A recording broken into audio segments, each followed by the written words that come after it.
Chụpគ្នាសារជាថ្មីមកកែលំហាត់គណិតវិទ្យាថ្នាក់ទី9មេរៀនទី1ដដែលគឺចំនួនអក្សរនិទាន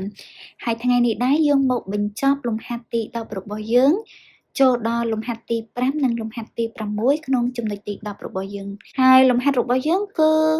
តាក់ទងទៅនឹងប្រមាណវិធីបូកដករ៉ាឌីកាល់ដើម្បីធ្វើប្រមាណវិធីបូកដកទៅលើរ៉ាឌីកាល់បានអ្នកទាំងអស់គ្នាត្រូវបំលែងរ៉ាឌីកាល់ឲ្យមានរ៉ាឌីកង់ដូចគ្នាសិនទើបយើងអាចបូកដកតមេគុណបានលំហាត់ទី5នេះគឺមានឫសគប់ដូចគ្នាហើយប៉ុន្តែរ៉ាឌីកង់អត់ទាន់ដូចគ្នាទេអញ្ចឹងយើងត្រូវបំលែងរ៉ាឌីកង់ឲ្យដូចគ្នាសិនទើបយើងអាចដកមេគុណនិងមេគុណបានអញ្ចឹងយើងអាច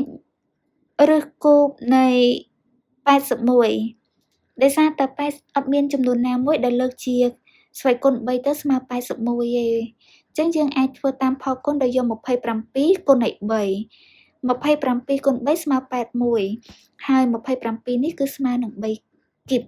ញ្ចឹងអាចចេញពីឫសគប់បានហើយដកឲ្យ1/2ឫសគប់នៃ64គុណឲ្យ3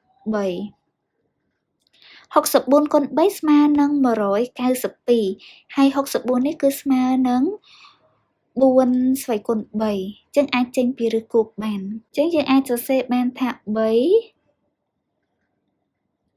ឫសគប់នៃ3ស្វ័យគុណ3គុណឲ្យ3ដកឲ្យ1/2ឫសគប់នៃ4ស្វ័យគុណ3គុណឲ្យ3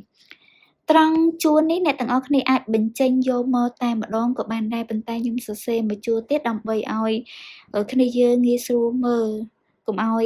កាត់ពេកទៅគ្នាយើងតាមអត់ទាន់អញ្ចឹងបញ្ចេញពីឫសមកគឺបាន3គុណ3បាន9អញ្ចឹងស្មើនឹង9ឫសគប់នៃ3ដកឲ្យ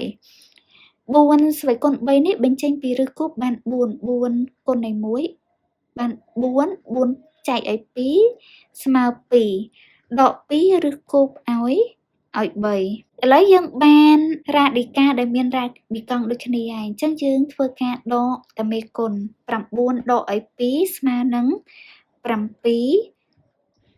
ឫសគប់ឲ្យ3ចម្លើយ7ឫសគប់ឲ្យ3ចូលមកដល់លំហាត់ទី6ដូចគ្នាដែរយើងត្រូវបំលែងរ៉ាឌីកង់ដោយសារតែជាប្រភេទឫសគប់ដូចគ្នាអញ្ចឹងបំលែងរ៉ាឌីកង់ឲ្យដូចគ្នាសិនហើយចំនួន54និង128ហ្នឹងគឺអត់មានចំនួនណាមួយដែលលើកជាស្វ័យគុណ3ទៅអាចចេញពីឫសគប់បានទេអញ្ចឹងយើងធ្វើតាមផលគុណ4ឫសគប់នៃ54យើងយក27គុណឲ្យ2 27គុណឲ្យ2ស្មើ54ហើយ27នេះស្មើនឹង3ស្វ័យគុណ3អញ្ចឹងអាចចេញពីឫសគប់បានហើយដកឲ្យ3ឫសគប់នៃ128យើងយក64គុណ2 64គុណ2ស្មើនឹង128ហើយ64ស្មើនឹង4គីបអញ្ចឹងយើងអាចសរសេរមួយជួរទៀតបានថា4ឫសគប់នៃ3ស្វ័យគុណ3គុណឲ្យ2ដកឲ្យ3ឫសគប់នៃ4ស្វ័យគុណ3គុណឲ្យ2កន្លែងនេះអ្នកទាំងអស់គ្នាចង់សរសេរកាត់យកតែម្ដងក៏បានដែរដោយបញ្ចេញ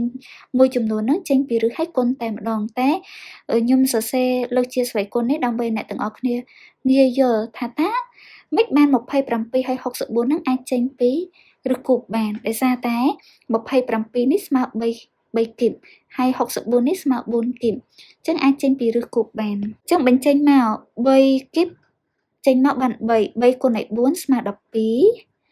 ឫសគប់នៃ2ដកឲ្យ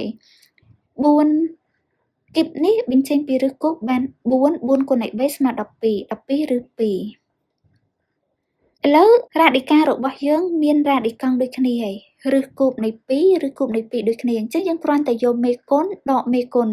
12ដក12គឺអស់ហើយទាំងអស់គ្នាស្មើ0អញ្ចឹងលំហាត់ទី6របស់យើងចម្លើយគឺស្មើ0